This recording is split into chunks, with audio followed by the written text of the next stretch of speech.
for the race there. So it's a track that's been kind to me in the past. That was my first win in North America in 2014 in Indy Lights. So not that we're expecting to go and do that this weekend, but hopefully when we get there, we know we can be fast and honestly just deliver a good weekend. I know, as this season has progressed, we've talked to drivers once we get to a race weekend.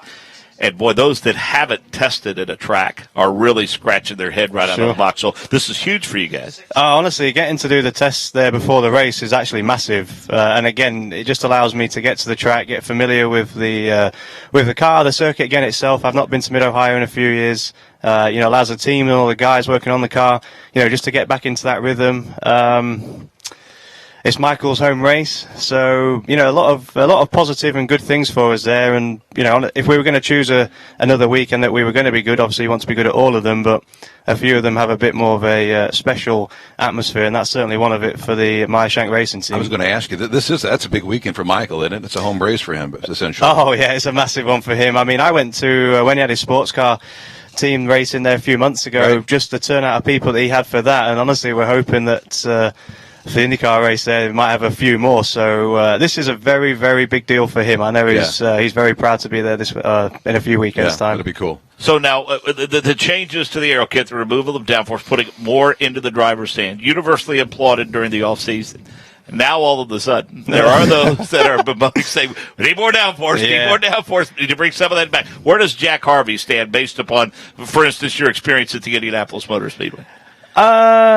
Honestly, I feel like that's kind of a lose-lose for anybody making that decision, because you take it away, they want it back, you give it to them, they want it to take away again. Personally, I just like driving the car, however it comes. I do think this year's car is a bit more challenging to drive, probably exposes your mechanical setup a little bit more. You can't just rely on the downforce to get through it. Honestly, I love driving both the cars. I do think this one's challenging, and especially when you're, on a street circuit like Toronto where, it's slippy, it's bumpy, there's so many concrete patches. It's just another thing then to worry about. So I think it just makes it extremely fun. Let's go to Tony. You've got an update. You're in the 88 pit box with Connor Daly. Yeah, guys, I'm just standing down here watching Connor Daly. He did his install lap, and he pulled back in. They've kind of done a rear to front whole systems check on the car. Started with the engine cover coming off. They did some work on the floor pan on both sides of Connor, and then they've just put the front wing back on, and they're adjusting all the bodywork and tightening it back up. But it's been fun to stand here. I'm about 6 feet away from Connor, and he's just been sitting in the car. You can see he's talking on the radio to the crew, but he's pulling the gloves tight. He's wiggling around still in the seat a little bit. I think you can tell that he just feels so good to be back in a race car. They've just fired the 88 back up. They're putting the umbrellas away. They've unplugged the radio, and Daly's getting ready to head back out. You can tell he's ready to have a fun weekend here in Toronto. You and I talked on the way over to the booth before the show about how much we both love the city. You drove up, as did I, yesterday. But let's talk a little bit about this racetrack. You've competed here a few times in Indy Lights. What do you like so much about Toronto and the course from a competitive standpoint? Well, as I mentioned earlier, the track itself does pose, so many challenges. It is bumpy. That being said, they've just repaved the front straight, which honestly, that bit before breaking into turn one was so bumpy. Your head would shake, and you could go down there and actually watch all the cars even bounce around there. It's I know people say this a lot, it's very much a driver's track. Again, those concrete patches, they don't grip up very little if they don't at all. They don't grip up all weekend, so you get to the concrete patch, and whatever you're doing before you get there, you just do it worse, and it's right at the apex of all the corners, so I think that combination of trying to, push as hard as you can on what is already, a high-risk kind of track because it's a street circuit, plus the added effect of all these concrete patches, just watching Zach there have a bit of a moment in turn 8, it's just a driver's track, it's a ultimate hustle kind of track with high risk, scenarios potentially.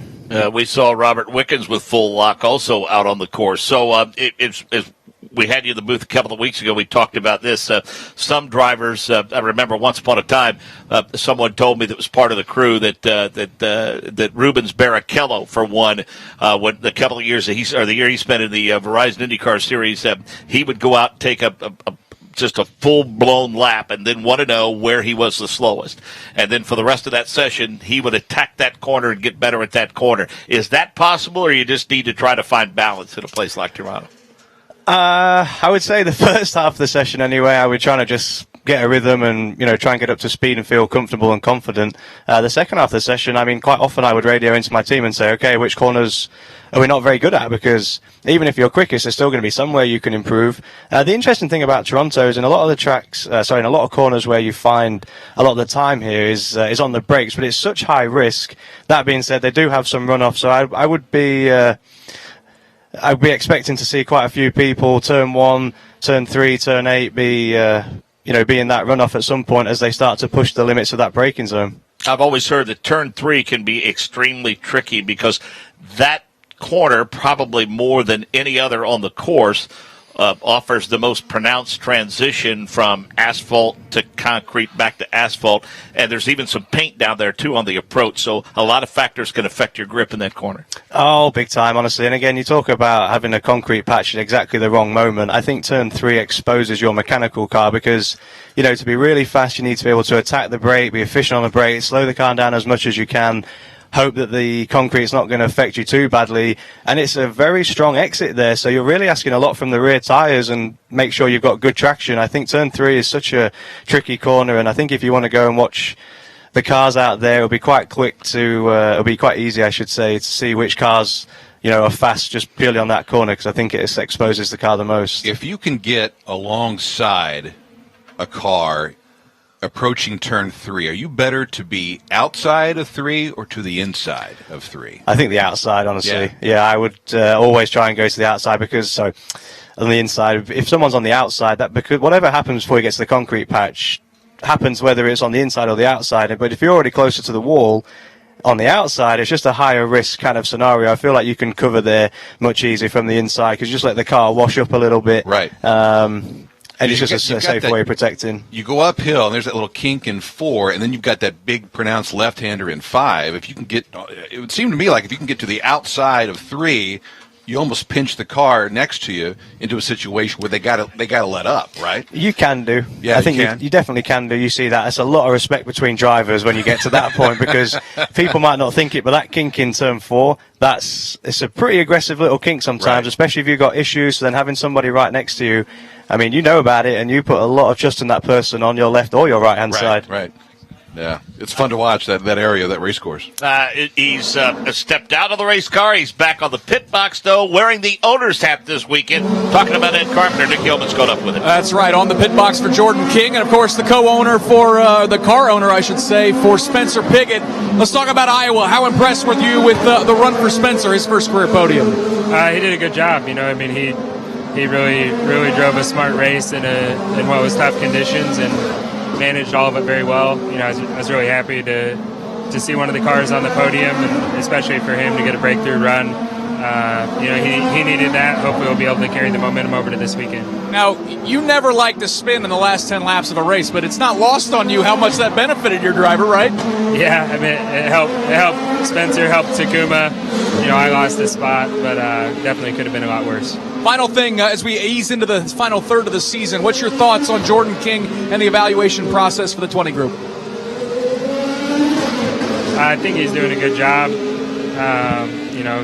Kind of like Spencer, they both had good runs. Hopefully we'll be able to turn them into results this weekend. All right, we'll let Ed Carpenter get back to work as it appears like Jordan King may be headed to pit lane here momentarily. But, Mark, not to be lost. It was a great run by James Hinchcliffe to pick up the win, but certainly not to be outdone. A fantastic run for Spencer Pigot, career best second-place finish in Iowa 1 week ago. And I think, Jack Harvey, we're seeing the benefits. Now, Spencer, obviously, in the car last year, just on the road and street courses, but he's starting to get, we talked about that rhythm of being in the car each and every week.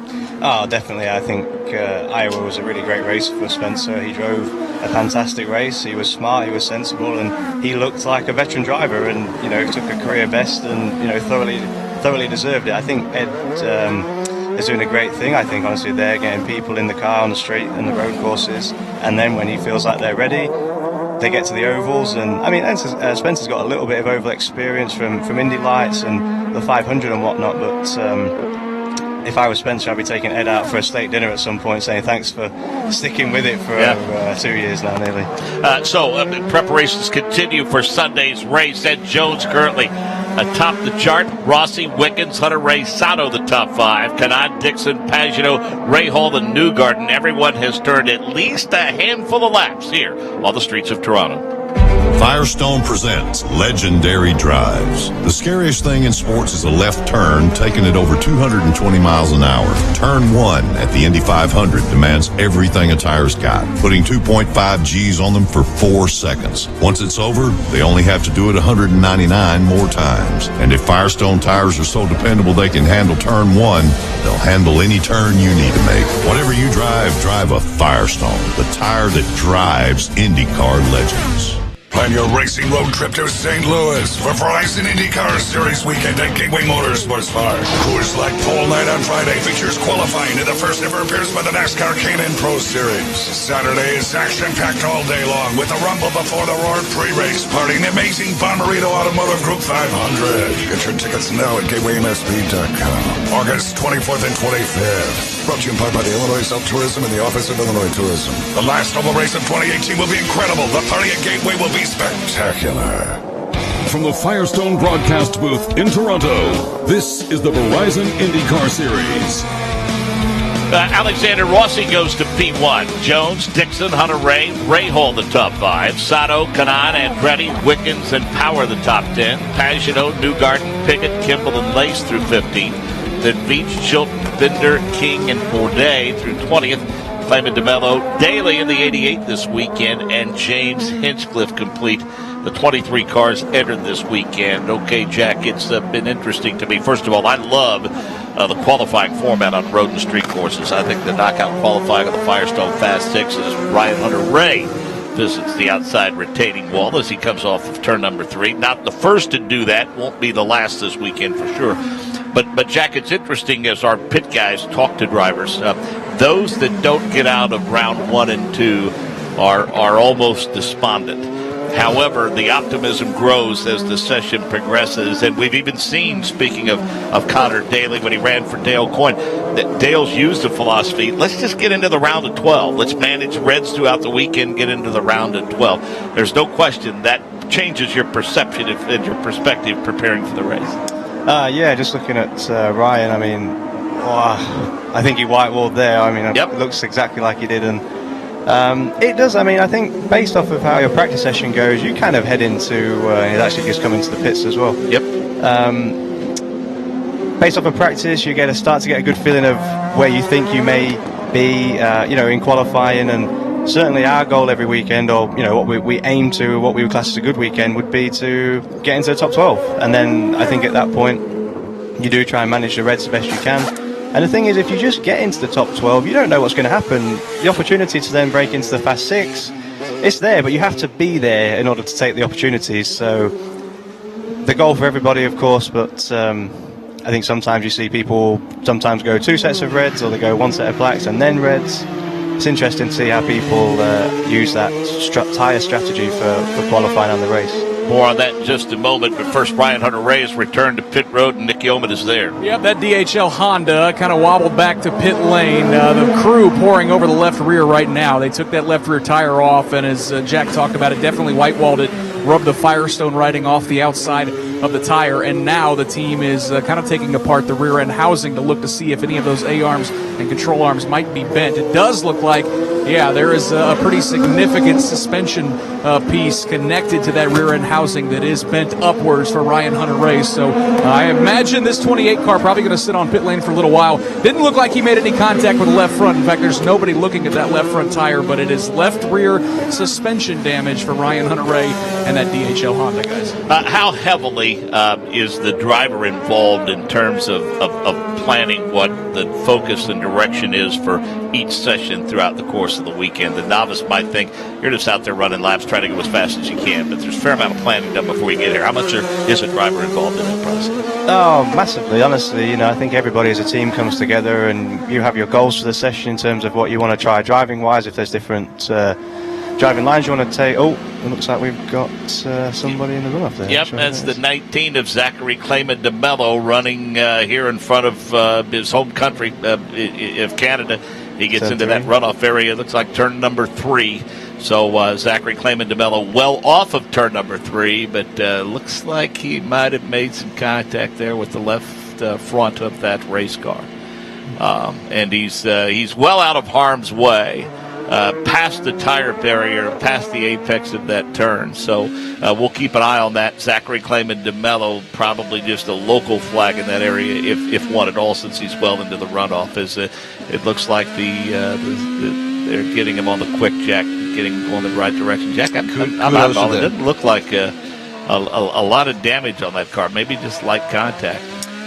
Honestly, I couldn't tell if it was that or if it was just the angle of the camera off of one of the banners on the catch fencing.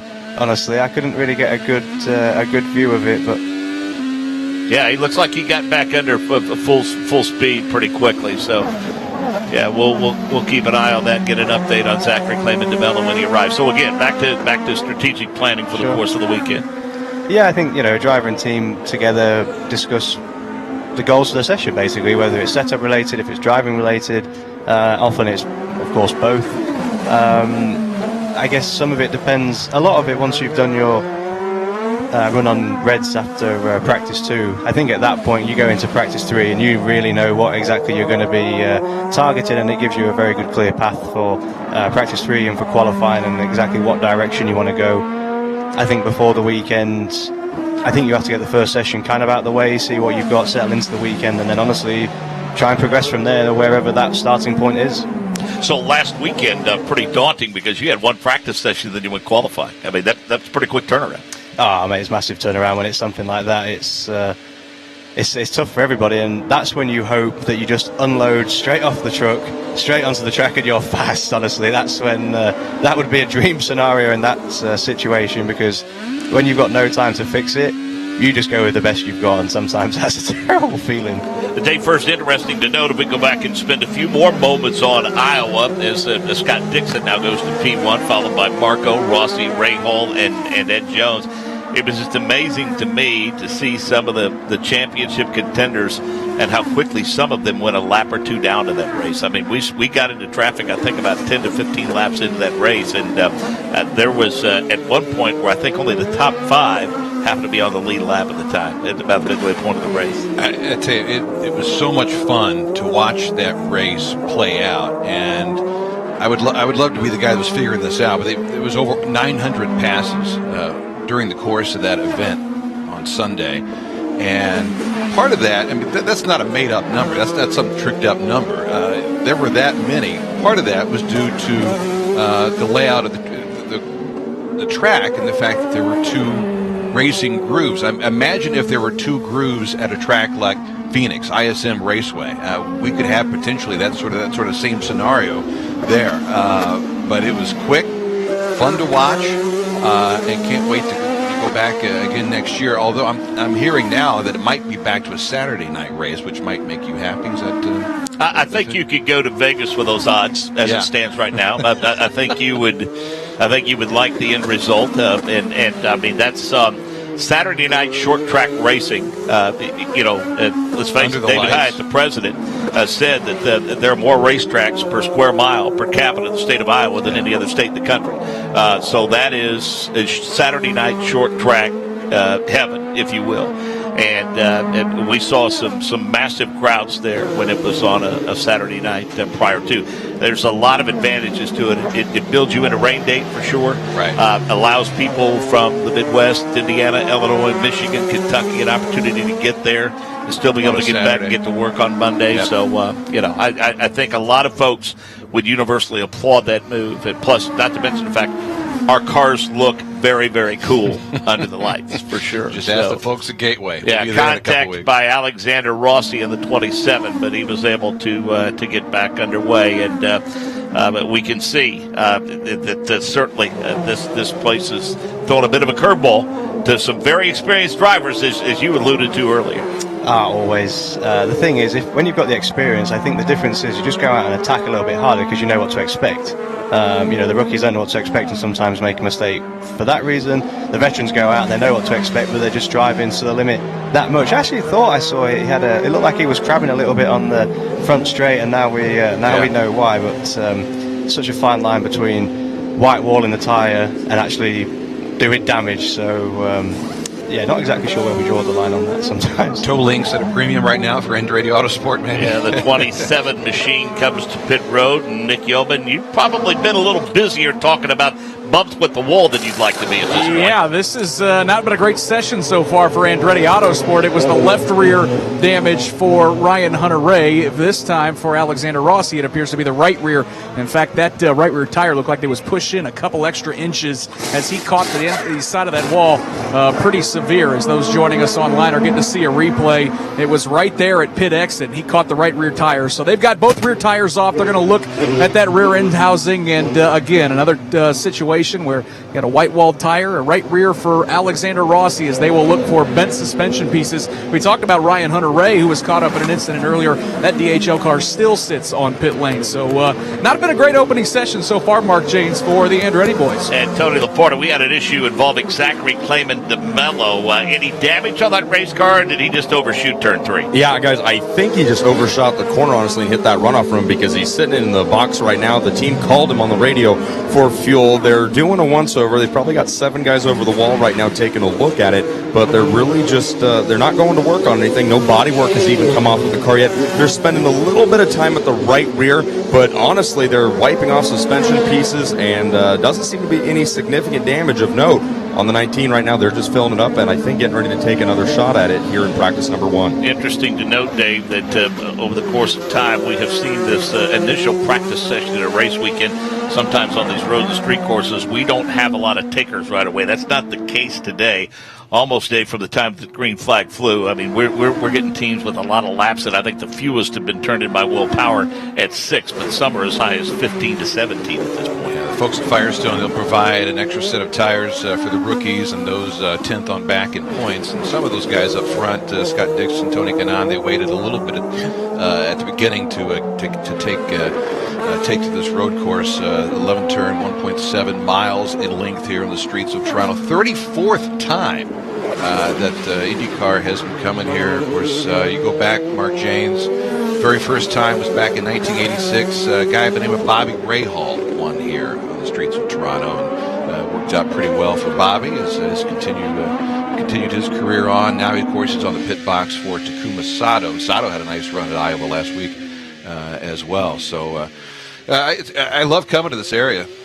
Each and every time you forget about how much fun it is, a melting pot of different cultures from around the world. And boy, I tell you what, they love their IndyCar racing. 3 Canadians in this race. You throw in DeMello, obviously Robert Wickens, and James Hinchcliffe. First time we've had 3 Canadians in this race since, I believe, 2011. Yeah, it's been a long time for sure, and much like Al Jr. at Long Beach, I think Michael Andretti once upon a time got mail in victory lane here. 7 wins at Toronto, and just incredible his dominance here and scores and podium finishes other than those wins, as we see the number 20 machine bringing out the red flag. That's rookie Jordan King. He had completed 14 laps and was 21st quick. So while he is retrieved by the AMR IndyCar safety team, we'll take a break and be right back to Toronto. Firestone presents Legendary Drives. It was the 1969 Indy 500 when Mario Andretti's crew couldn't get his right rear tire off. He had no choice but to drive on it the whole race, still finishing with a checkered flag and a drink of milk. Now that's legendary. And if Firestone tires are so dependable they can take Mario 500 grueling IndyCar miles, just imagine how far they'll take you. Whatever you drive, drive a Firestone, the tire that drives IndyCar legends. Plan your racing road trip to St. Louis for Verizon IndyCar Series weekend at Gateway Motorsports Park. Coors Light Pole Night on Friday features qualifying in the first ever appearance by the NASCAR K&N Pro Series. Saturday is action-packed all day long with the Rumble Before the Roar pre-race party and the amazing Bommarito Automotive Group 500. Get your tickets now at GatewayMSP.com. August 24th and 25th. Brought to you in part by the Illinois Self-Tourism and the Office of Illinois Tourism. The last oval race of 2018 will be incredible. The party at Gateway will be spectacular. From the Firestone broadcast booth in Toronto, this is the Verizon IndyCar Series. A couple of good parties before we get to Gateway, but yeah, you might as well plan to be there now. We've got the party on the streets of Toronto this weekend And then we go to the Mid-Ohio Sports Car Course on the 29th. August 19th, we're at Pocono, and then follow that up Gateway on the 25th. And, Jack, we had a chance during the break to look at James Hinchcliffe doing a bit of slipping and slide around the racetrack. Oh, we did, but I know, the whole 5 team and SPM on a whole, really, they had a fantastic weekend at Iowa, obviously getting the win. Yeah. But what's more than that is you off a winning weekend straight into your home race. Mm-hmm. That's more than a momentum builder. That is such a special feeling for James. And Robbie obviously had a fantastic Iowa as well. 2 top 5s for the team. To come into your home track is, honestly, is amazing with that level of momentum. And I know the guys will be doing everything they can to have a good weekend in front of their home. Jack, you probably got a good feel for this, but given what Hinch went through during the month of May in the Indianapolis 500 and not being able to qualify for that race, and to bounce back at an oval like Iowa and for him to win, what was is there something special there between the two? Oh, absolutely. I saw that James said that winning at Iowa wouldn't stop people talking about Indy, which I'm sure is probably true, but certainly I hope he takes a lot of, solace and confidence from it, because we all know what a great oval racer he is. Yeah. Indy was a perfect storm of imperfect events that happened for him, and honestly, I thought he handled what happened like a champ, and honestly, I was very absolutely... classy. He was, and I was absolutely devastated for him, for the team, and we share an engineering room, and you could see, I didn't know what to say to him, honestly, apart from just keep going, I guess. So I think, honestly, for him, personally for him, I hope it does put to bed, some of those little things that I'm sure still, obviously we were talking about it now, from Indy to go out and win it on oval again this year. I think hopefully Till next May, anyway. Until next May. Right, exactly. It'll come back up then for sure. Back-to-back third-place finishes here, Jack, for James Hinchcliffe. And I remember, and Dave, you do too, and I'm sure you do, Jack, when Graham Rahal won at Mid-Ohio, the track that he used to ride around when he was a kid on a bicycle. Hinch has been at this race every year since he was a year and a half. And outside of Indy, this has got to be his bucket list win, I think. Don't you? I think any driver's home track outside of Indy is the one you want to get done. I think if you said to James, give us a list of races that if you could choose across the year, I would guess it would go the Indy 500, and then winning on the streets of Toronto. There's something extra special winning in front of your home crowd. I know James is from Toronto, so I'm sure he's got a lot of friends and a lot of people know him here. And honestly, a lot of people here are just wishing him, the best of luck this weekend, hoping that he brings the race and brings a trophy home from it. Here's the crazy thing. You think about all the great Canadians that have driven in this race. The only one that's actually won is Paul Tracy. Really? Yeah. I think of the Carpentiers, Taglianis, Villeneuve. None of them have been able to pick up a W here outside of Paul Tracy, who did it a couple times. Interesting stat for sure. Let's get an update on the 20 of Jordan King from Nick Yeoman. Yeah, that car was towed back to pit lane, Mark Janes. No damage on that car. The report is they simply ran Jordan King out of fuel. So he's back on pit lane. They're fueling that car up, and everything seems good to go for the rookie from England. Interesting. We'll call it interesting that he ran out of fuel. So Scott Dixon is P1. Andretti, Rossi, Rahal, Dugard, Jones, Wickens, Veach, Bourdais, Hunter Ray, the top 10. Piggott, Sato, Kanaan, Pagano, and Chilton through 15th. Laced, Power, Hitch, Clayman, DeMello, and Kimball to the top 20. And then King, Renee Binder, and Connor Daly in the 88. And again, session by session, Jack, the goal has to be simply for Connor to get comfortable again in the race car and familiarize himself with the team and the lingo and the setup on the race car. You're absolutely right with all of that. I think the first session, especially for all the guys, but Connor in particular today, is just trying to be getting familiar with the team. Brand new team for him, brand new car. He has been to the track, so at least that's something for him. But I think the goal for everybody in session one is usually just to, this is where you get your foundation for the weekend on, and everything you do is based off of practice one, going to be particularly important for him today. But actually interesting, so I did see Ryan Hunter-Reay and Alexander Rossi both back out on track, so whatever damage they did have, they've got it fixed and they're circulating again. So I think we had this conversation with you a couple of weeks ago at Road America with the 3 visit. We've heard Ed Jones, we've heard Max Chilton, we've heard Zach Veach talk about the similarities between the newest configuration of the Indy Lights car and this new package with the Verizon IndyCar series. What is similar about those two? I think honestly the way the Indy Lights car behaves on the brakes, off the brake, and into the corner certainly feels very similar to this new Indy car. You know, it's moving around a lot at the rear. The front can sometimes be positive in that particular phase of the corner, and you're seeing it already today. The guys are, you know, starting to get quite a lot of oversteer on the brakes and into the corner.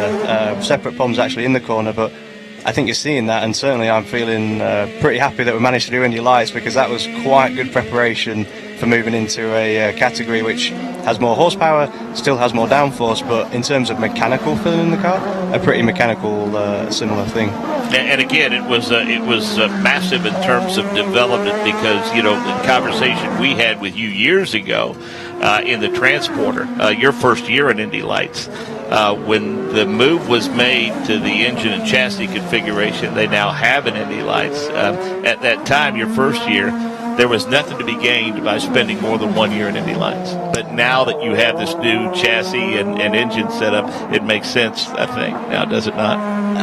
Yes, I'd definitely be more inclined to agree with that than disagree with it. I think the old Indy Lights car was, you know, kind of heavy, a little bit slow.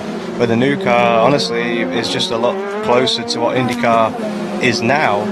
Frankly, you know, like I said a minute ago, the way the car does behave on the brakes.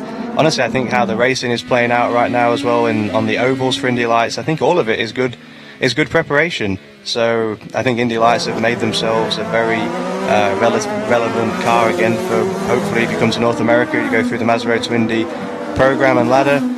The end result, if you're competitive in Indy Lights, you're confident that you'll be competitive in IndyCar as well. Our longtime driver analyst, again, the race strategist for Carlin Racing, and Charlie Kimball, the 23 car. Tony, you caught up with Davey Hamilton. Davey, you guys just left the box after that red flag. A little bit of work on the front end. What's Charlie saying about the car right now early on in practice one? Yeah, you know, we're not too far. The car's actually fairly comfortable right now. Just, you know, track's it's a lot better than it's been in the past. Still a few bumps, so that we're just trying to get the car to go over a little bit smoother.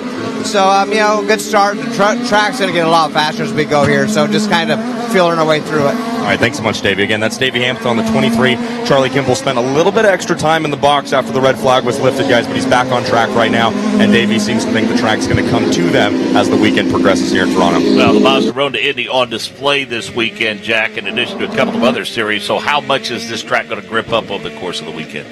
Oh, significantly. You know, this is a street course where people literally will drive their cars around again, and honestly, the more they just seem to find each other, don't they, at the minute? Yeah. They're just together just all the time. It's do like they, you can't do they know each other?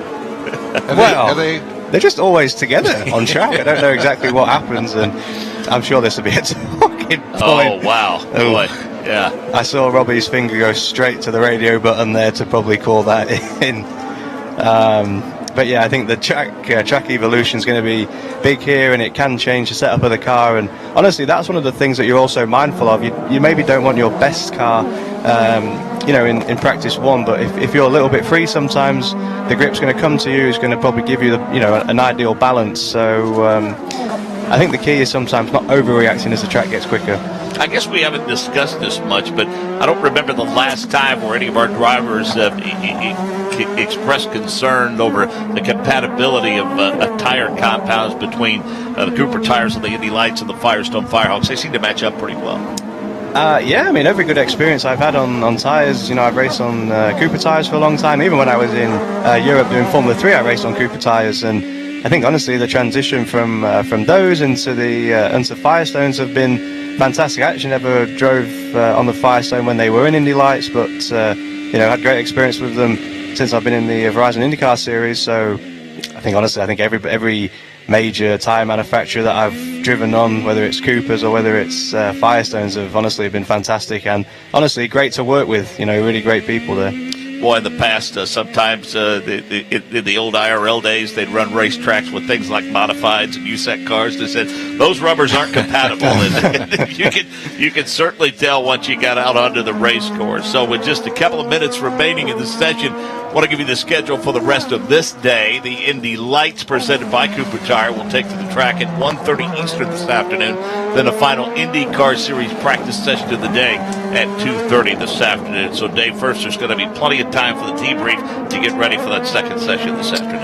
Yeah, there'll be plenty of time for these guys. Almost, Jack, you maybe can chime in on this. There's sometimes you can have too much time to think about stuff, right? You can, all of a sudden you start chasing things that maybe aren't there, but there'll have plenty of time between the practice sessions to get things dialed in, and then back at it for a morning practice come tomorrow at 9:50 local time, and then qualifying tomorrow afternoon, and then knockout-style qualifying, which is always one of the great shows of every weekend, be it the street courses or the road courses, IndyCar knockout qualifying here tomorrow. It's interesting to note, Jack, when you have that final practice session before you go qualifying, sometimes they have a tendency to throw something in a car in the search for just a little more speed, and what ends up being the wrong decision. That's a difficult set of circumstances, huh? Oh, absolutely. It's so easy to tip these cars over the edge because everybody's pushing so hard all the time to find that maximal performance. What might seem like a real tiny change, can be enough just to completely tip it over. So then you spend a bit of the session trying to undo it. The other interesting thing is, what you spend most of the practice session through, one run on reds, maybe in practice 2. You do practice 3 on blacks, but then you're also thinking about what your car's going to do on reds. So you're trying to keep all these things in the back of your mind and honestly just try and get as good an idea as possible ready for qualifying. As we now approach just 30 seconds remaining in this session, Dixon, Rossi, Sato, Andretti laced, Wiggins, Pagano, Rahal, Bourdais, and Power the top 10. Would you expect to see that second session tomorrow or today, I should say, the 2:30 session be more of a qualifying sim because those will be conditions similar to what we'll qualify under on Saturday? Yes, definitely. Again, even those kind of things in the weekend and what you talk about before we actually get there, and I think it's going to be that's going to be a lot of time where people use that session honestly as a pre-mini qualifying. It's the time you're going to get reds again. That's going to be a really important session for all teams. So again, Checkers comes out on this session, and it's been a relatively uneventful one for most teams, we should say, in terms of contact, with the exception of Andretti. Both Alexander Rossi and Ryan Hunter-Reay. We just saw Robert Wickens off of turn number 5 with a moment there. Dixon, Rahal, Rossi, Sato, Andretti, the top 5. Then Bourdais, Power, Hunter-Reay, Mateus Laced, and Robert Wickens through the top 10. Pagano 11th quick. Newgarden, Jones, Veach, and Kanaan. Pickett 16th quick. 17th Chilton. 18th Hinchcliffe. 19th Clayman DeMello. 20th quick is Connor Daly. 21st Jordan King, Charlie Kimball 22nd, Renee Binder 23rd, with Renee Binder back in the 32. Jordan King back in the 20 car this weekend. Dave, first, we'll kind of echo what we talked about with Jack Harvey earlier. It's a bit of a challenge with this particular setup when you don't have the benefit of time week in and week out of the race car. I'm just watching, looking at timing and scoring. How about Honda? 1, 2, 3, 4, 5, 6. Right now, top 6 for the folks at HPD. Will Power, the top Chevrolet. He is 7th quick. Graham Rahal he bumped up big time there. He had that last lap, so he had a nice little effort here this morning. The thing about this afternoon session, you throw in the qualifying sims and all that sort of thing. We expect to see some of these guys go out on the alternate red tires as well. So that always makes things just a tick more interesting in practice. Oh, Dave, I just have a sneaking suspicion that regardless of what else has happened in this session, I think we're going to hear something on social media about what we just saw. I think for the 19th time now, the replay of Wickens and Rossi getting together on the racetrack. rinse and repeat. If you're, what was it? I forget which race it was. Wickens came out of the car and said, "It always seems to involve Alexander Rossi." Well, let's face it, Dave. I know people, have long clamored for a rivalry. Well, I'll tell you, let's get Jack to weigh in on this. Doesn't it have to be a sustained number of incidents between two drivers over the course of 4 or 5 or 6 races? It's really tough to build a rivalry when there's separation. We'll get Jack's thoughts on that in just a minute. Let's go to pit road and Nick Yeoman. Yeah, good top 10 in this session for rookie Matthias Lace. What do you think about this course here in Toronto? And you look a little worn out. It's a little hot out here, isn't it? Oh, yeah, it's pretty hot out here. But, man, this track is amazing. I love this track. I love this place. It's a pleasure to be racing here again. And really good practice, I think.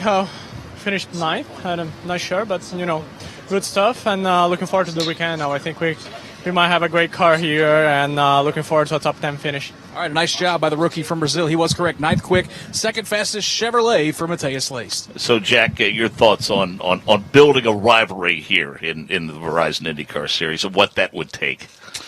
Honestly, before you've actually tried to create one, usually they've already started happening. It could be a person you race with all the time, people you haven't, issues with often. I don't know. A rivalries can start out of almost nothing, frankly, and they can develop into something quite intense. Let's go to pit road here from Alexander Rossi. Yeah, guys, down here with Alex. Guys, just getting out with the session. Alex, tell me what happened over there with Robbie. Did you know he was coming up on you that quick? You guys love to ask questions about Rob, don't you? Nothing happened, man. We're just all getting gaps. So. All right, thanks so much. Alex Rossi, get out of the car here at the end of practice number 1. All right, so Dixon, Rahal, Rossi, Sato, and Andretti, the top 5. Bourdais, Power Hunter, Ray, Langston Jones.